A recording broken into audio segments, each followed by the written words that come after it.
Assalamualaikum dan salam sejahtera. Nama saya Siti Nurhani Saisha binti Muhammad Farid dan saya memegang nombor matrik D2020-20-96199. Saya telah diberi tajuk Reaksi Sosial, Konflik dan Delinkuensi.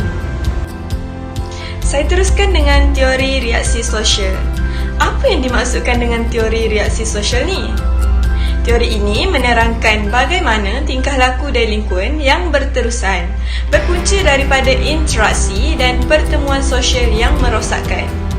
Menurut pandangan ini, tingkah laku delinkuen ditentukan oleh reaksi khalayak sosial dan bukannya kandungan moral perbuatan yang menyalahi undang-undang itu sendiri. Sebagai contoh, seorang budak lelaki dianggap delinkuen bukan kerana dia melakukan sesuatu yang salah, tetapi kerana orang lain melabelnya sedemikian. Seterusnya, saya akan menerangkan tentang konsep interaksi simbolik. Konsep interaksi simbolik ini telah diperkenalkan oleh Herbert Blumer pada tahun 1939. Interaksi simbolik adalah interaksi manusia yang berkomunikasi melalui simbol, gerak isyarat, tanda, kata atau gambar yang bermaksud. Simbol status seperti pemilikan, pangkat atau aktiviti di mana pencapaian sosial atau ekonomi seseorang diukur. Orang sering mentafsir gerak isyarat simbolik daripada orang lain dan memasukkannya ke dalam imej diri mereka. Sebagai contoh, apabila melihat seseorang wanita dengan cincin di jari manis, maka secara automatik akan berfikiran bahawa dia sudah berkahwin. Cincin itu bukan hanya sekeping perhiasan, tetapi perwakilan atau simbol status pemakainya. Saya teruskan dengan teori pelabelan.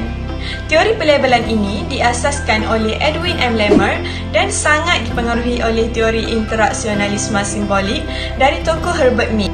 Teori ini menekankan sejauh mana sesuatu kelakuan itu dikatakan atau dilabel sebagai devian dan apakah pengaruhnya pada kelakuan seseorang itu.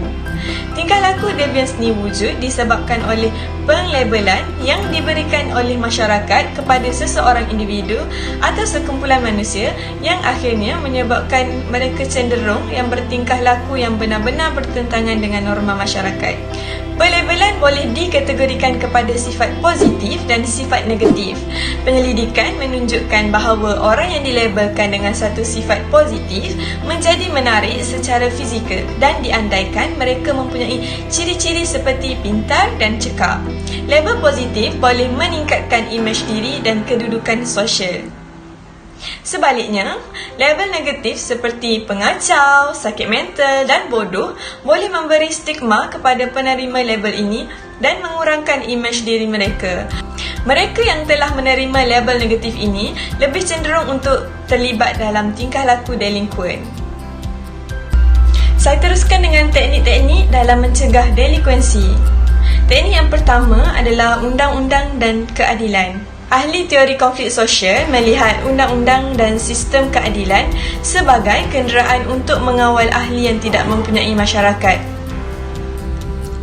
Seterusnya, melalui keadilan pemulihan iaitu program pemulihan perundangan, keadilan pemulihan kini diterima di banyak peringkat dalam masyarakat kita dan sistem keadilan iaitu yang pertama komuniti, yang kedua sekolah, yang ketiga polis dan yang keempat mahkamah.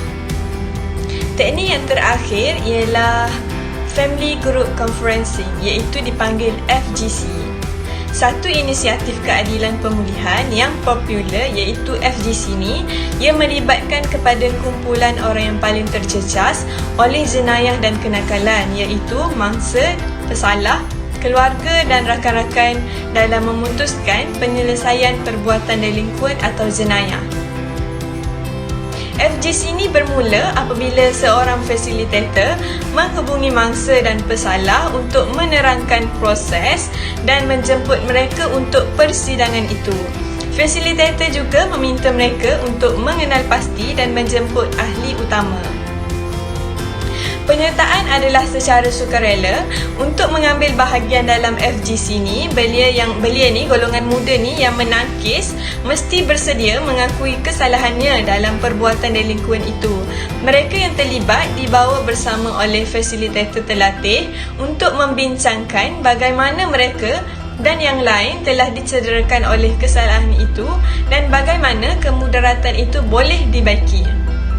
Persidangan biasanya bermula dengan pesalah menerangkan kejadian itu, diikuti oleh setiap peserta yang menerangkan kesan kejadian.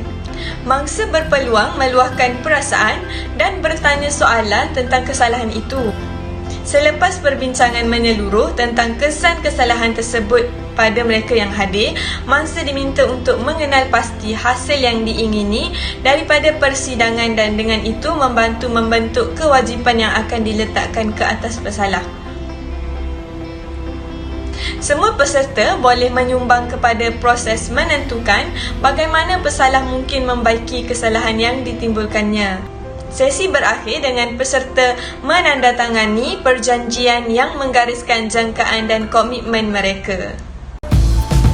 Kesimpulannya, semua pihak perlu memainkan peranan penting dalam mengawal dan mencegah tingkah laku delinkuan di kalangan remaja pada masa kini supaya dapat membangunkan dan memajukan negara. Sekian, terima kasih. Bye-bye. Semoga kita berjumpa lagi.